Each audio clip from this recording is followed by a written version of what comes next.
Hi everybody, it is Nick with The Alchemist today, and we are at Procurement IQ, Marketing Procurement IQ, at the Oval, and I'm here with Nick, and we're asking what a key takeout is, because from people's different talks, or from the conference at large. But Nick's just been on stage, so Nick, if you could possibly introduce yourself, and then let us know what you feel the key takeout is from what you were talking about today. Hi everyone, Nick Louisson, Director of Agency Services at ISBA. We represent members, we bring them together to talk about the things that are on their mind, their challenges, and GenAI has been a big topic of interest. It has. And there's been a lot of hype and a lot of conversation, maybe a little bit of fatigue.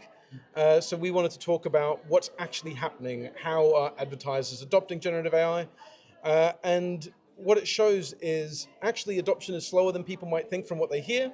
People are early on the journey, and we're only just starting to see majority of our members having GenAI policies in place. We're only starting to see the beginning of advertisers seeing an impact on agency fees from generative AI. Yep. So it's early days, but people are starting to move, and I expect that this year is going to be the year that procurement's going to be a lot more involved in generative AI topics, Yep. in making sure that those policies are pushed through their supply chains, that they're contracting.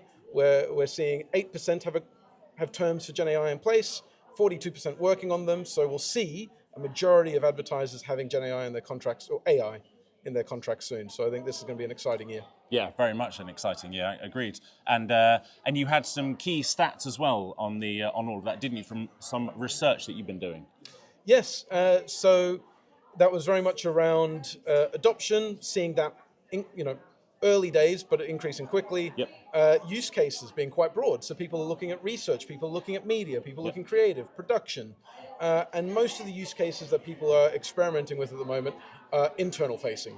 So back in their operational pieces of work. And from what we hear, it's predominantly efficiency based. So if you go to conferences, you hear a lot about freeing up people's time for strategy, for these big, beautiful, freeing movements. But that's not really what we're seeing. I think we're seeing at the moment, most of it is about efficiency rather than that effectiveness play. Yeah, absolutely. Well, fantastic key takeout there. Thank you very much, Nick. Thank you, Nick. Alrighty.